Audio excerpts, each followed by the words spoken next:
Vem cá, tudo bem? A gente vai começar a fazer uns vídeos diferentes aqui na empresa. A gente vai conversar com algumas pessoas que a gente conhece do mercado que são, de alguma forma, especialistas ou operam ou vivem dentro da videocirurgia.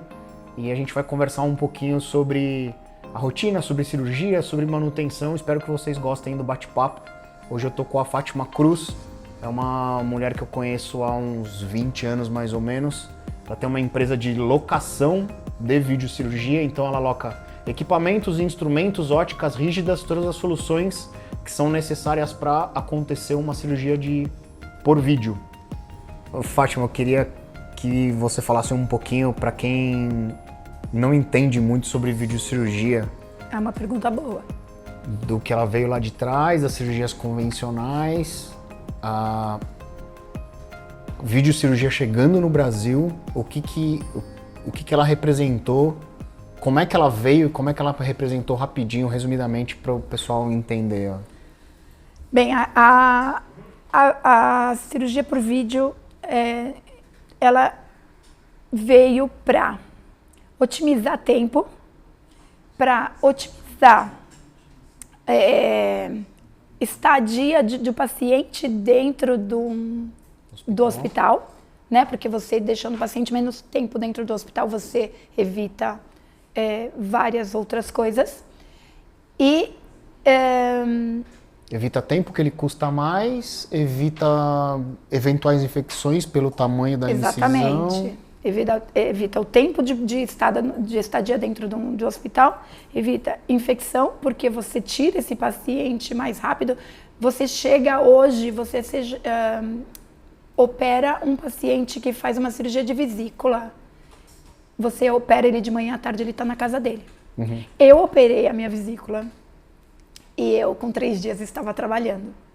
Que loucura. Entrei em cirurgia, estava trabalhando, entrando em cirurgia de novo, eu com 3 dias de operada. E é melhor para todo mundo, né? Para o hospital, para o paciente, ele se recupera mais rápido, ele corre menos riscos. O hospital também consegue cuidar de mais gente. Consegue operar mais e consegue rodar mais e juntar várias coisas numa só, né? Uhum. Para você ter uma ideia, a otimização de tempo de uma cirurgia hoje de vesícula claro, isso é de médico para médico e tempo de médico para médico. A minha cirurgia demorou 8 minutos. Caramba. De demorou mais para preparar a sala e trazer você do que... Me trazer, ser anestesiada, montar tudo, arrumar a mesa, paramentar os médicos, colocar o campo, do que a cirurgia. Foram exatos 8 minutos de procedimento. Se você fosse fazer isso numa cirurgia aberta, só para você fechar todas as camadas, né, de músculo e todas essas camadas que você tem né, de pele, tudo, músculo e fáscia e não sei o que, peritônio, certeza que você levaria aí pelo menos meia hora fazendo isso. Então, assim, uma cirurgia de 1 hora, mais ou menos, para poder fazer a cirurgia. Videocirurgia veio para trazer segurança, paciente médico, hospital, produtividade... Menos sangramento. Rapidez, menos sangramento. Agilidade. Você enxerga muito mais. Você tem mais gente enxergando aquilo que está acontecendo. Visivelmente, né? Você enxerga muito melhor do que você está ali olhando um paciente aberto. Uhum. Então, a vídeo ela veio para modificar, assim, revolucionar e ter, assim, muito. Hoje, para você ter uma ideia, né? É tão magnífico que já tem robô operando, né? Sim. Através do cirurgião tem robô operando em vários hospitais aqui do Brasil. Então, e hoje você consegue operar com 10 milímetros, com 5 milímetros e com 2,9 milímetros, um mesmo paciente. E para quem já viu um robô funcionar, o procedimento funciona na videocirurgia também no robô. Quem nunca viu, pesquisa um pouquinho. Existem hoje, fora a empresa pioneira, que é o Da Vinci, o robô, o nome dele, não vou me lembrar agora a marca dela. É uma linha que eu nunca tive nem próximo disso. Mas existem, até onde eu sei, acho que mais 2 ou 3 marcas já no Brasil, já né, no Brasil, trabalhando a robótica. E são cirurgias incríveis, procedimento incrível, as pinças, os braços do robô funcionam de uma forma espetacular, incrível. Né? É uma das cirurgias que mais se beneficia do robô é a cirurgia de prostaté, que são grandes procedimentos. Que são grandes procedimentos, né? Que prostatectomia, nefrectomia, elas são super legais. São super legais, assim, o paciente fica muito bem pós essas cirurgias. Impressionante. Na uro é impressionante. Por exemplo, não deixando de lado, a gente está falando só de laparoscopia, mas, por exemplo, a endoscopia também, para quem não entende muito da laparoscopia, para fazer uma cirurgia laparoscópica você precisa de gás, é um gás chamado CO2, que insufla a barriga e o médico enxerga tudo lá dentro. Para você fazer uma cirurgia endoscópica, você usa um meio condutor, seja ele manitol, seja ele soro, e aí você opera através desse líquido que está passando dentro da cavidade. Uhum. Antigamente, hoje você faz artroscopia, antigamente você abria o joelho inteiro do paciente, o tempo de recuperação era imenso. Hoje você faz 3 furinhos mínimos no joelho e o cara sai andando.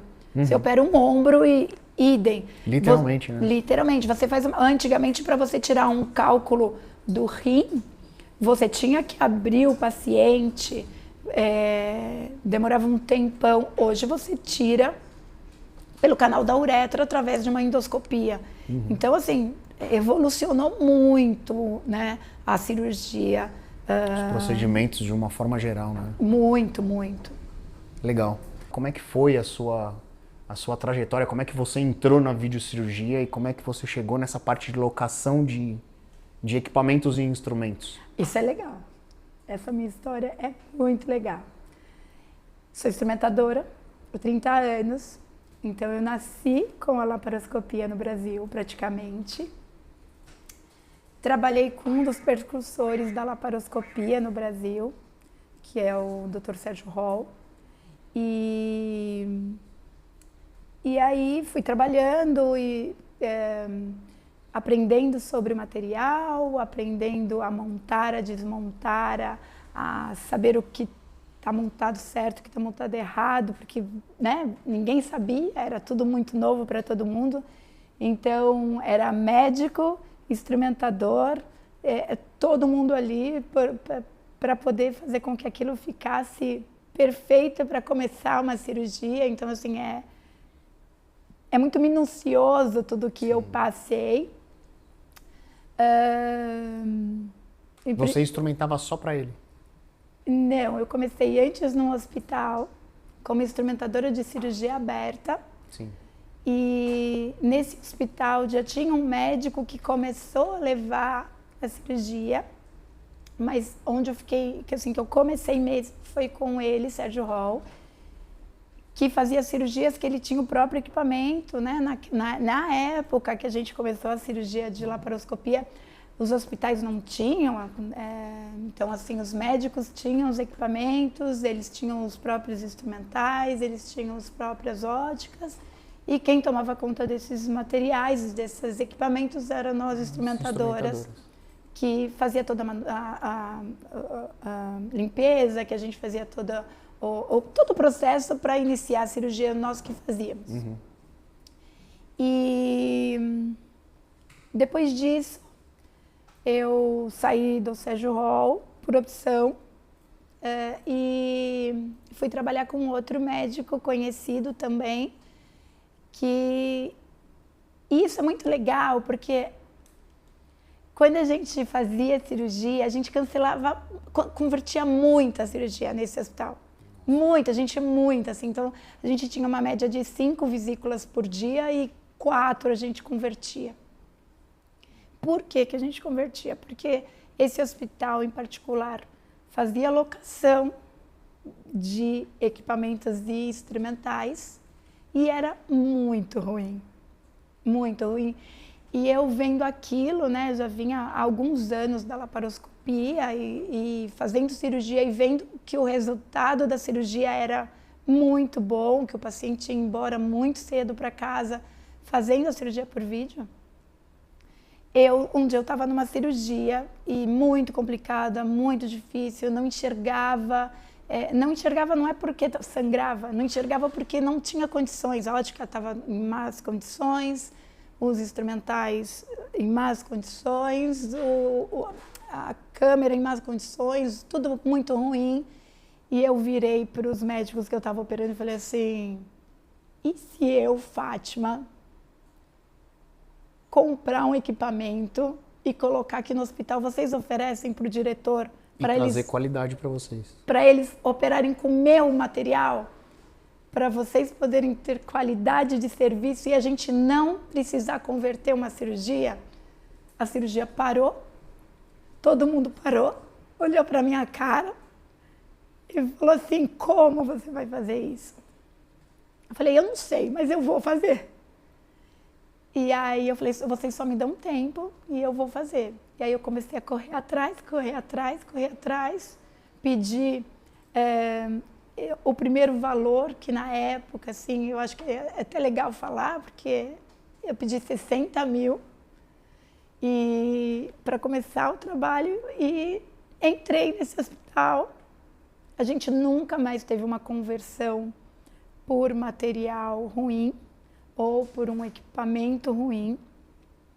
Casos à parte, né? Porque sei lá, é um tumor e tem que abrir, mas a gente, por equipamento e por instrumental, a gente nunca mais teve problema de conversão de cirurgia. Então, assim, aí que eu comecei. E aí eu comecei com esse mesmo médico que eu operava nesse hospital fixo, com o meu equipamento, ele começou a me levar para outros hospitais.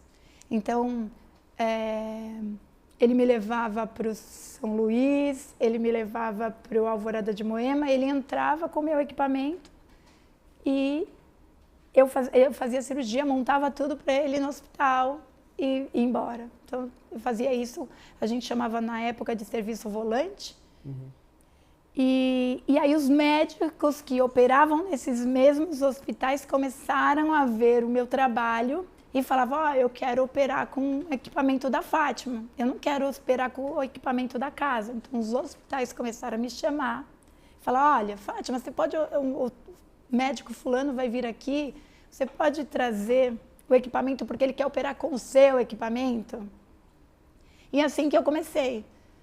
E assim foi no primeiro hospital, e assim foi no segundo hospital, e a empresa foi crescendo, onde hoje a gente tem quase 30 anos no mercado, fazendo um serviço de excelência. Muito legal. Naquela época, o mercado tinha outras opções de locação ou você foi meio que uma pioneira na... Eu fui uma das pioneiras, acho que tinha uma ou duas empresas apenas no começo fazendo isso. Que eram, se eu não me engano, na época, a Vedelap. E depois uma empresa... Egit já existia ainda não? Não existia. Acho que foi a Vedelap e a segunda empresa foi a minha, se eu não me engano. Se não estou enganada, acho que foi a segunda, ou segunda ou terceira empresa, mas acho que foi a segunda empresa. Depois vieram outras, que eu ajudei até a formar essas outras empresas, ensinei muito a algumas outras pessoas que estão aí no mercado. Hoje não sei te dizer quantas tem, mas eu fui uma dos que começou a... Comecei aí o trabalho por uma brincadeira, por uma questão assim, e o que eu acho mais legal é que foi por uma questão de assim, necessidade de você ver tanta gente sofrendo sem necessidade, sabe? Tanto médico tendo dificuldade para operar. E um monte de paciente que deita para fazer uma cirurgia achando que vai acordar com 3, 4 furinhos e acorda com uma laparotomia. Então isso me deixava muito chateada, me deixava muito triste. E assim, veio disso, assim, Você sabe que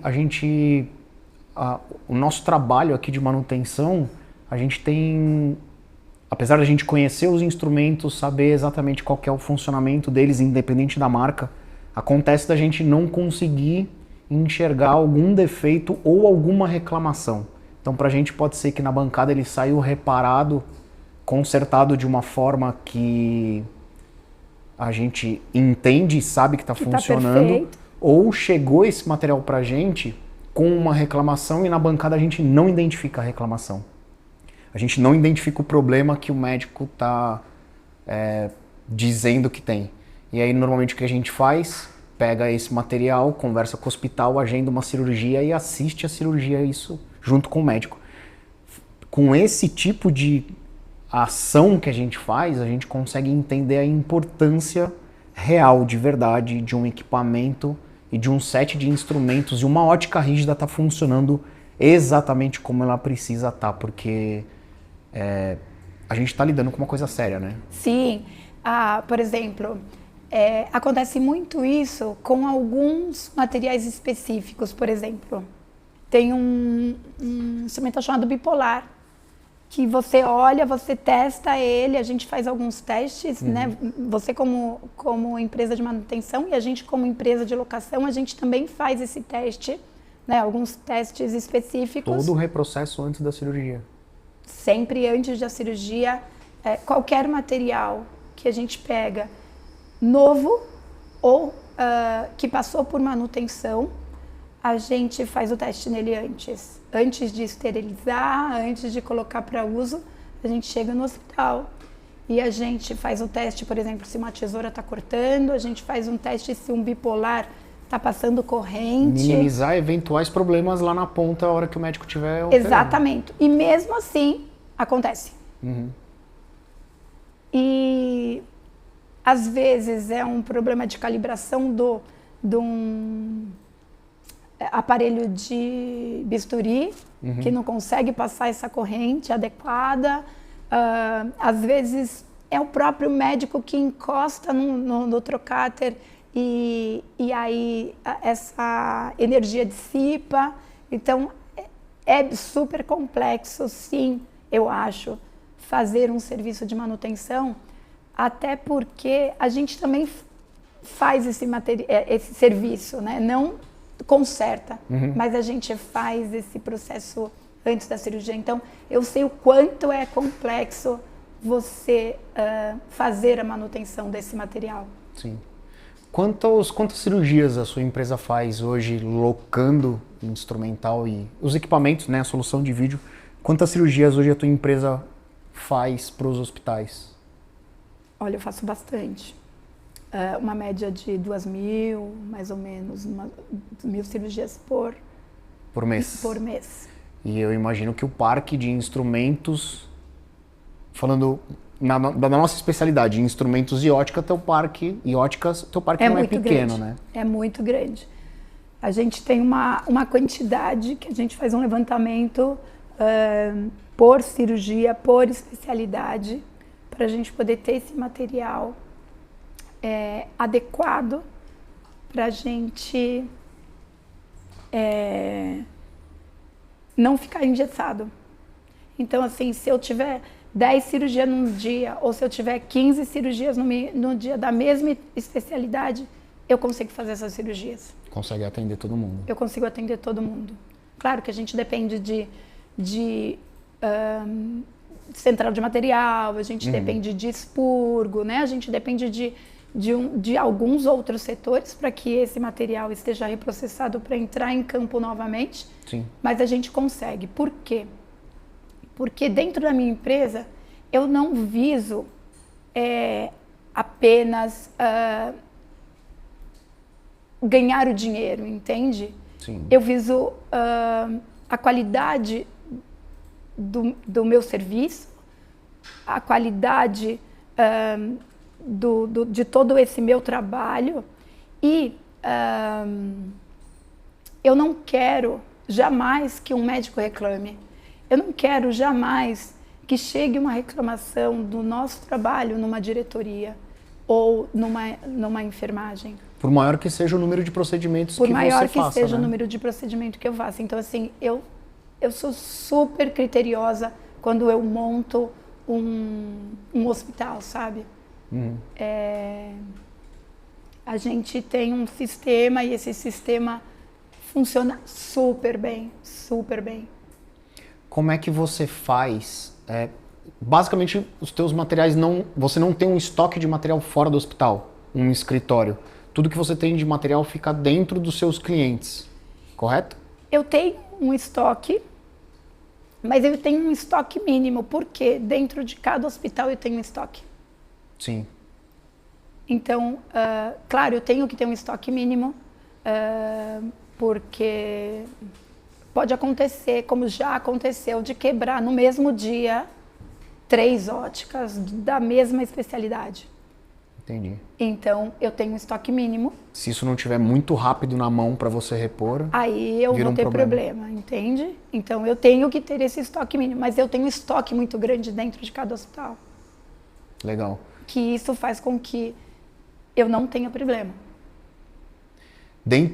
Para você fazer todo esse processo funcionar, se você fala em 2.000 cirurgias, você tem uma grande quantidade dentro dos hospitais, não só de equipamentos, de instrumentos e de óticas. E lá dentro você tem pessoas do seu time que te ajudam a fazer o controle desse material, o reprocesso desse material. Todo esse controle. O entra e sai das salas. Todo esse controle, todos os processos.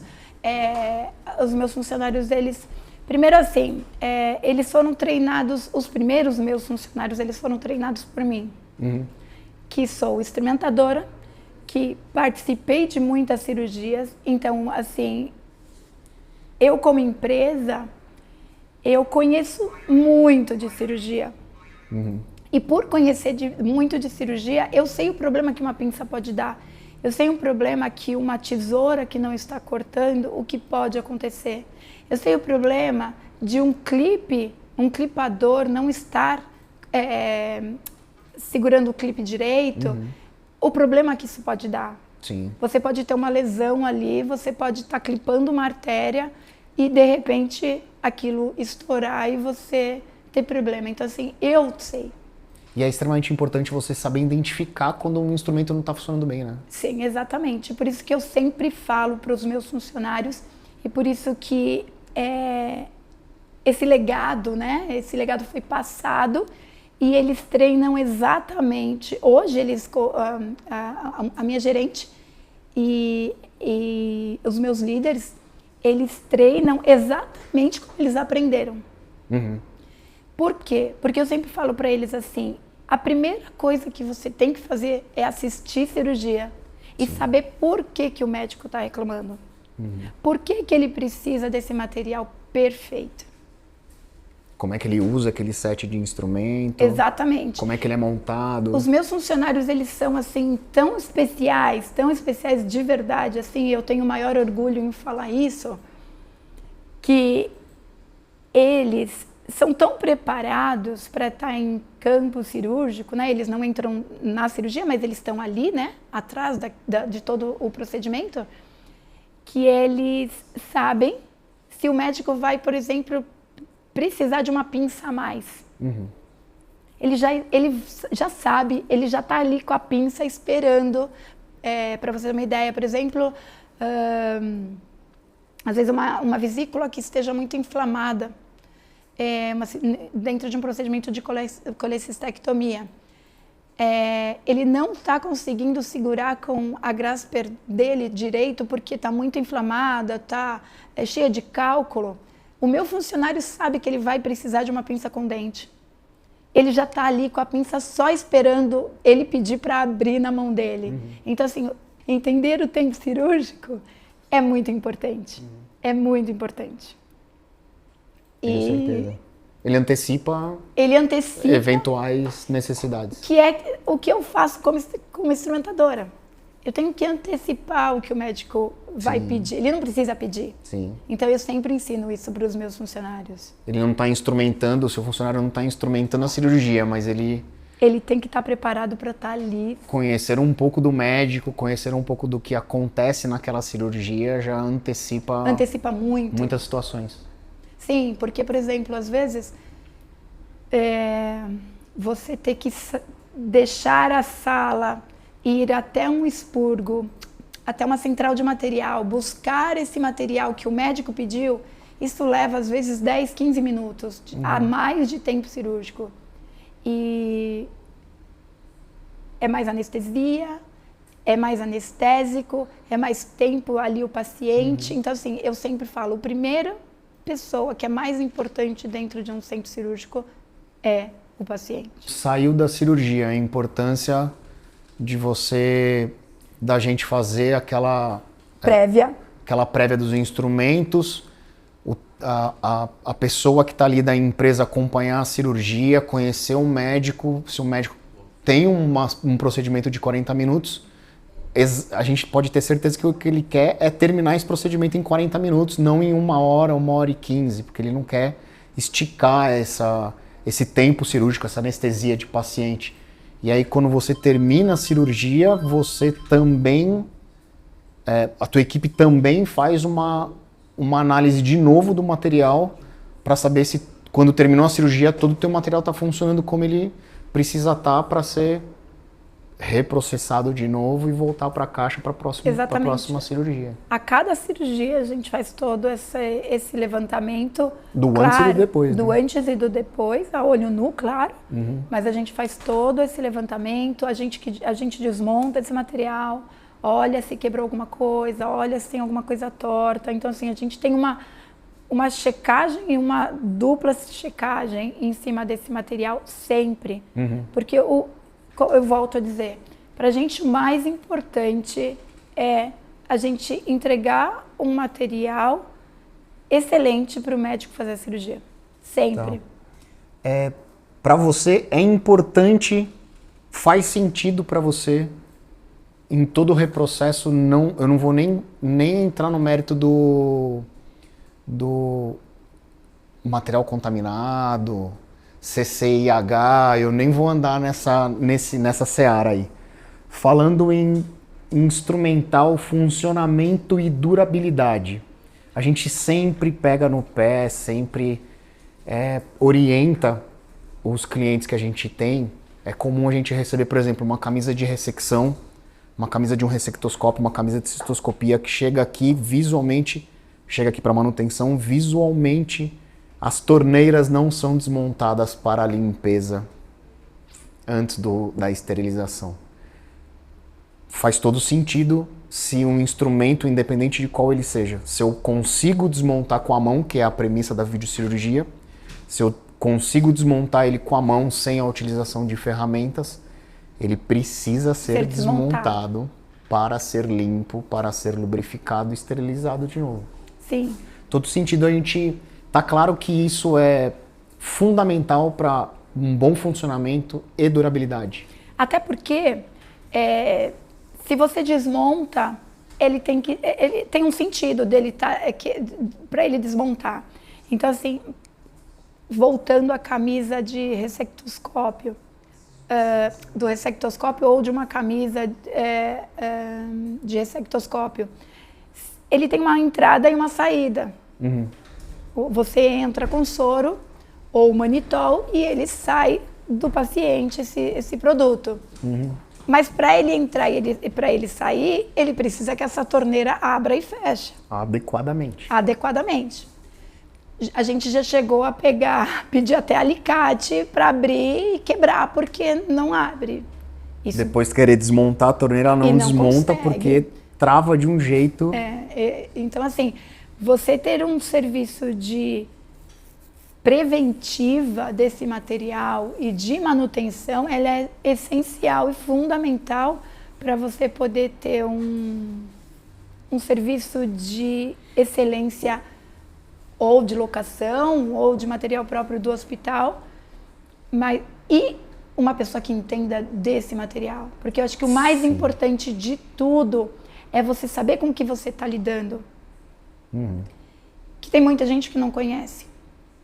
Então, infelizmente, né? Infelizmente. Eu já conversei com gente dentro do expurgo que não sabe. Falou assim, eu não sabia que tinha que desmontar. Então, hoje, a minha empresa, ela faz um serviço, assim, muito além do que qualquer empresa. Nem posso ficar falando isso aqui, gente, porque... não posso, gente, porque senão eu vou entregar meu ouro. Eu não posso entregar meu ouro. Mas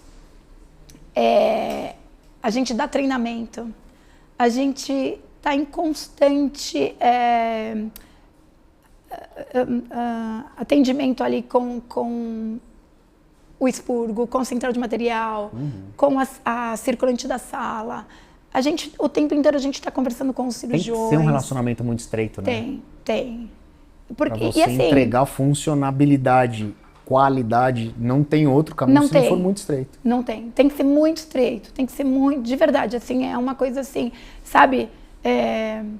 O pelo no lugar errado, é mais ou menos isso, que muda o seu... você vai tirar uma sobrancelha e o pelo tá errado e ficou feio. É mais ou menos assim, sabe? Se não tiver perfeito, a cirurgia acontece mal, o cirurgião fica estressado, demora. Então,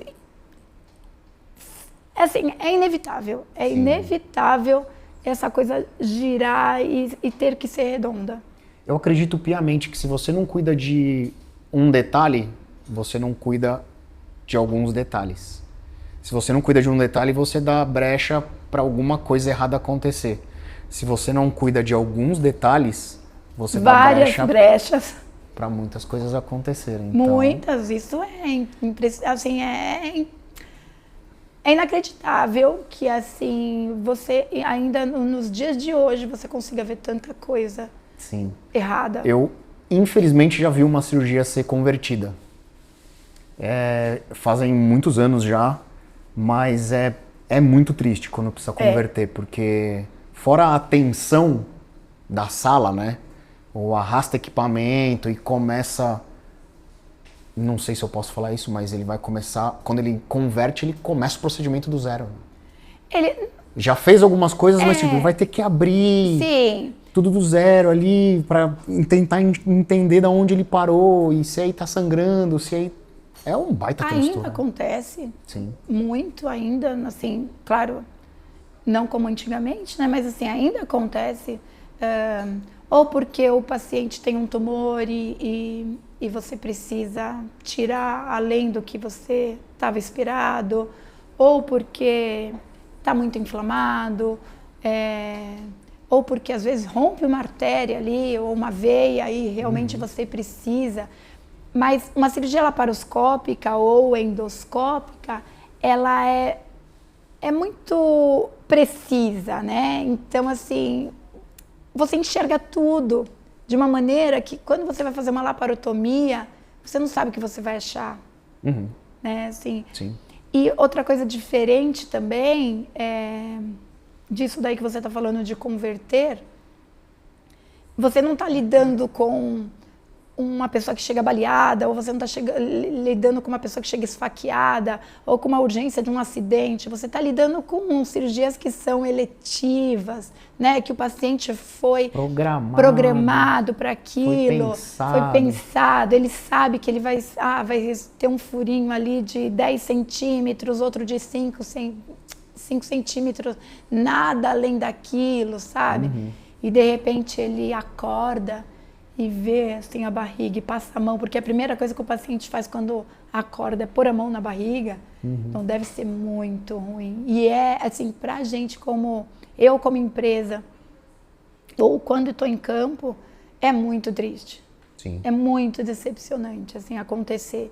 E se ele acontece por conta do material, então, aí eu não me perdoo. Não acredito. Aí eu fico assim, olha, eu acho que comigo nunca aconteceu. Comigo também não, graças a Deus. De uns 30 anos, mais ou menos, que eu tô dentro desse mercado, 28, 29 anos, uma coisa assim. Gente, não sei o tempo certo, é muito. Mas é que eu não quero declarar a idade. Mas é muito triste. É muito triste você Você sabe que eu tenho... Hoje a gente tem hospitais que a gente atende, a gente faz manutenção de todo o parque de instrumental da vídeo nos últimos 5 anos. E a gente se preocupa muito com isso. A gente leva muito a sério as manutenções porque a gente, como eu falei lá atrás, assistindo uma cirurgia a gente entende a importância de estar funcionando como precisa, né? Então a gente procura usar peças de reposição de primeira qualidade e ser muito preciso nos reparos. Porque eu já assisti a conversão de uma cirurgia e até onde eu sei, o que a gente acompanha, a gente nunca aconteceu de um procedimento ser revertido por culpa nossa, assim, de um material que pode acontecer, né? Fiz uma manutenção, ou a gente fez algumas manutenções que levaram a isso.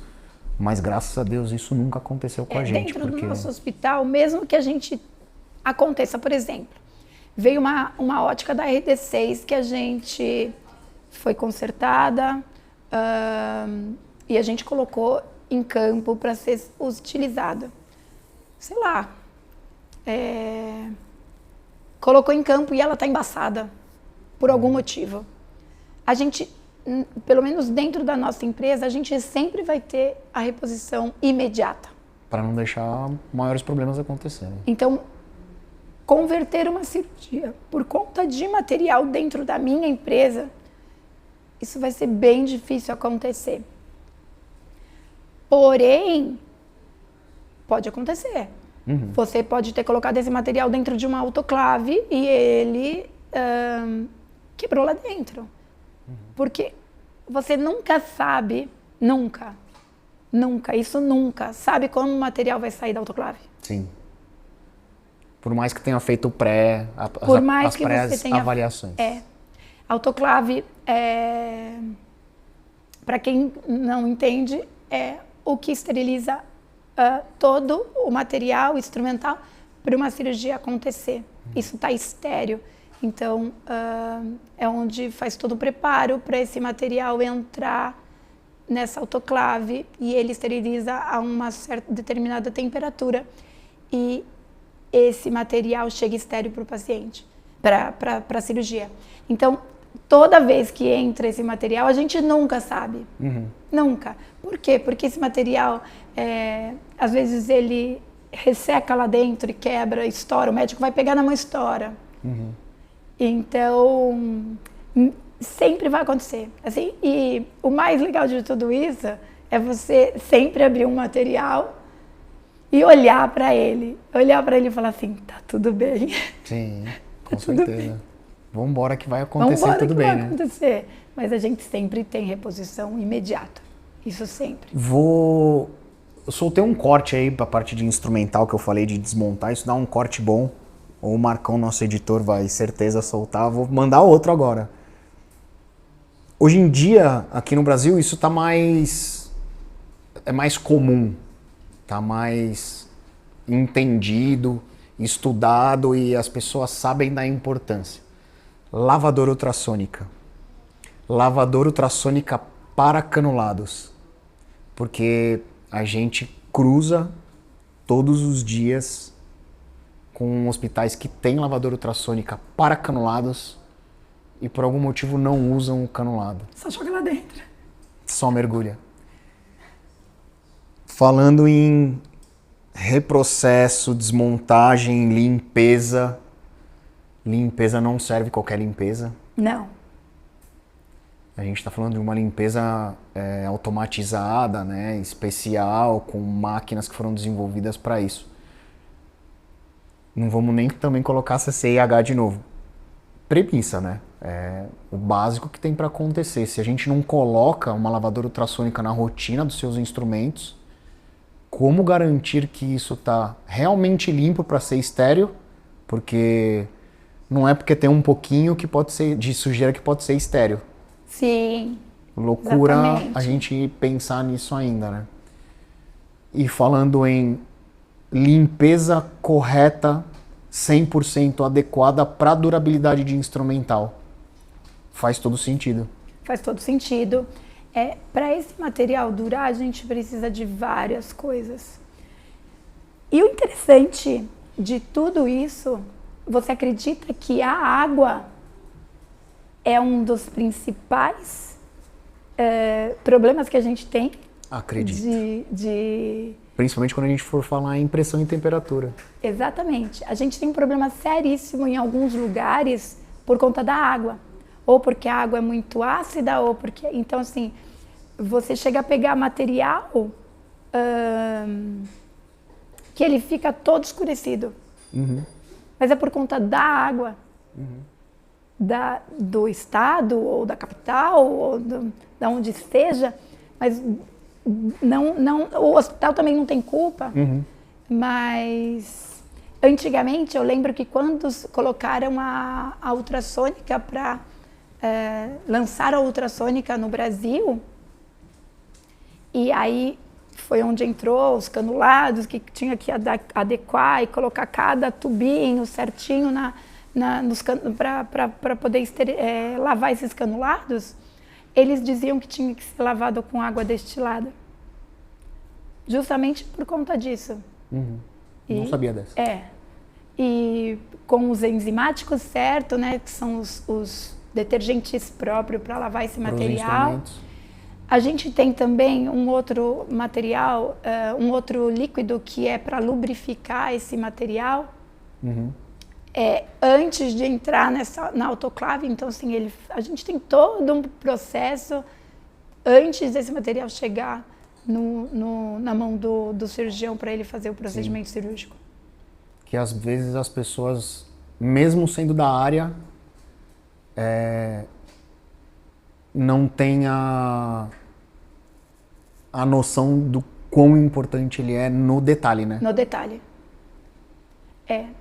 Tem muita gente que não sabe. Por isso que eu volto a dizer que a gente sempre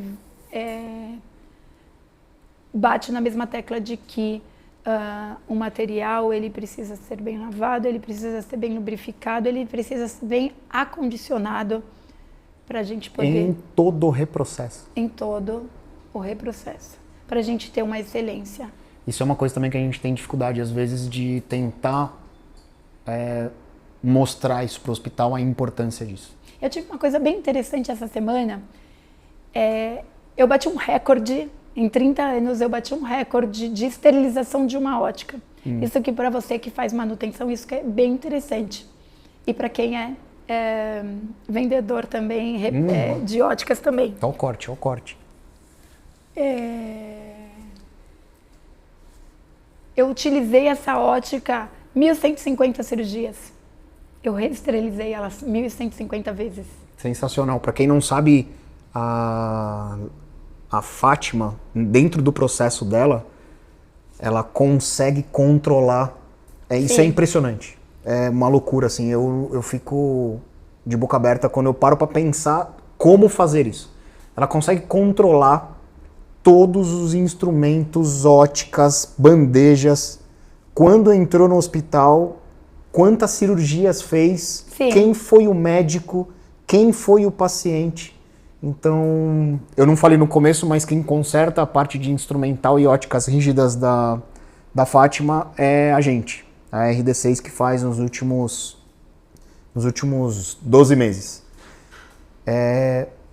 Ela traz uma ótica para a gente fazer manutenção, orçamento primeiro, com quando entrou no hospital, quantas cirurgias fez, qual foi a última. Ela me traz um relatório da ótica, que é um troço assim impressionante. Sim.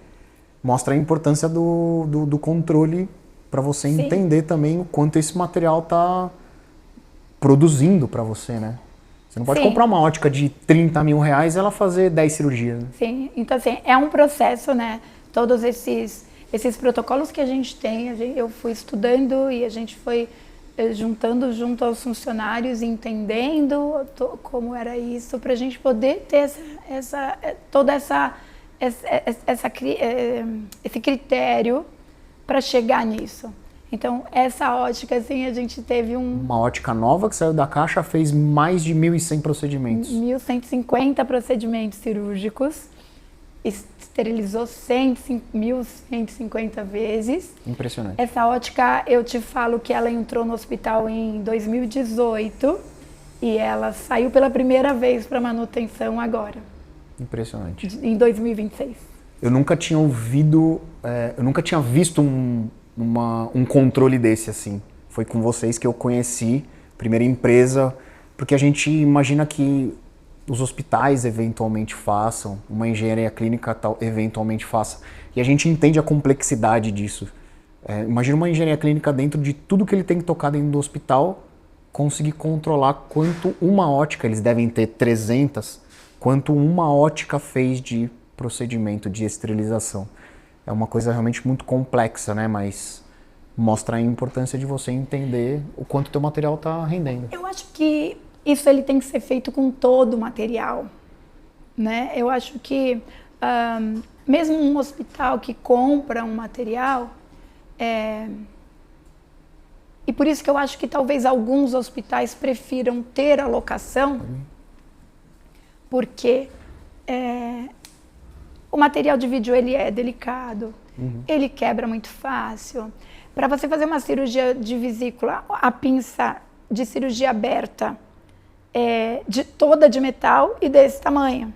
Para você fazer uma cirurgia de vesícula por vídeo, a pinça é desse tamanho e tem 5 milímetros. Eu falei 5 centímetros, mas é 5 milímetros. Então, é muito fina, é muito delicada. Né? Então, a gente tem óticas que tem 4 milímetros. Custa caro pra caramba. Custa super caro. Então, se a gente não tiver todo esse processo... E eu sou uma empresa de custo, né? Assim, eu sou uma empresa de locação. Então, eu tenho que... Se o meu material não dura, não fecha minhas contas. Então, eu preciso que esse material... Tem um problema sério. Então, por isso que todo esse processo, por isso que todos esses protocolos, por isso que essas contagens.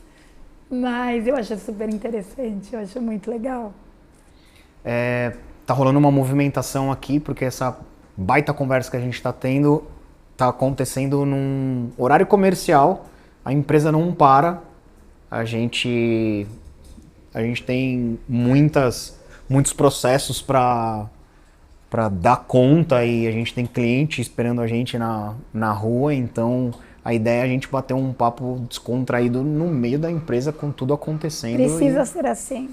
E a história não para. O trem não para, né? Não, nunca, nunca. 24 horas, 365 dias por ano e assim a gente vai. A gente tá com um papo muito grande, gostaria de marcar um dia pra gente conversar mais. Isso é um assunto infinito pra gente falar sobre videocirurgia, instrumentos, óticas. Pra gente finalizar o nosso bate-papo, eu vou, pra dar um desfecho rápido assim, a mensagem que eu acho que é importante a gente deixar é: a gente está aqui para entregar para médico e paciente o melhor procedimento possível, mais perfeito possível. Seja na prestação de serviço de locação, entregar o melhor set para o médico cirurgião fazer o procedimento dele, e do meu lado na parte de manutenção entregar a melhor peça de reposição e a melhor forma de consertar os instrumentos e as óticas que a gente aprendeu durante esses anos todos. O objetivo é um só lá no final: entregar o instrumento e a ótica funcionando exatamente como precisa, exatamente como ela saiu de fábrica. E é imprescindível, esse trabalho de manutenção, ele é imprescindível. E precisa ter. Sim. Precisa. Essa manutenção... A gente fala diariamente sobre não só trabalhar as manutenções, né, quando quebrou. As preventivas são importantíssimas. As preventivas são fundamentais, porque o trabalho que você faz do antes e o pós que você comentou pra gente, para cada procedimento acontecer, a gente faz isso mais tecnicamente, às vezes fazendo alguns pequenos reparos, como a fiação de tesoura, fiação de mandril de trocárter, reposição de alguma borracha de vedação, de trocárter ou de algum outro instrumento. Então a gente faz isso com muita frequência dentro dos hospitais. É importante a gente entender essa rotina Porque o que a gente não quer é que o instrumento quebre. Se ele quebrar, demora, a cirurgia atrasa, fica mais caro para resolver, é tudo pior, né? Tudo pior. Então a preventiva é fundamental.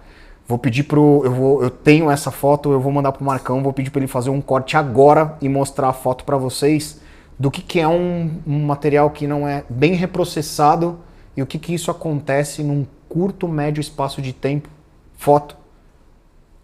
E vocês vão entender a importância de desmontar, lavar direito, banheiro ultrassônica, lubrificação, pelo amor de Deus. Sempre. Montar do jeito certo que precisa para você entender se a bandeja tudo funciona, tudo monta antes de ir para a esterilização. Chegou lá na sala cirúrgica, a gente tem eventualmente alguma coisa que não funciona, tudo bem, uma vez. Sim. 2 vezes, a gente resolve. Agora toda hora, todo dia, é um problema que a gente não precisa e a gente não quer conviver. Nunca conviver com isso. É desgastante demais você ter que conviver com isso, né? Não só para o médico quanto para o paciente, né? Pelo amor de Deus, o transtorno que a gente pode colocar na vida desse cara. Na vida desse paciente. Obrigado pelo papo. Espero reencontrá-lo em breve. Foi ótimo. Adorei. Mas eu tenho algumas perguntas a fazer, que vai ficar para uma próxima. E até mais. Sigam a gente nas redes sociais. Curte, compartilha. Até o próximo vídeo. Obrigado, abraço.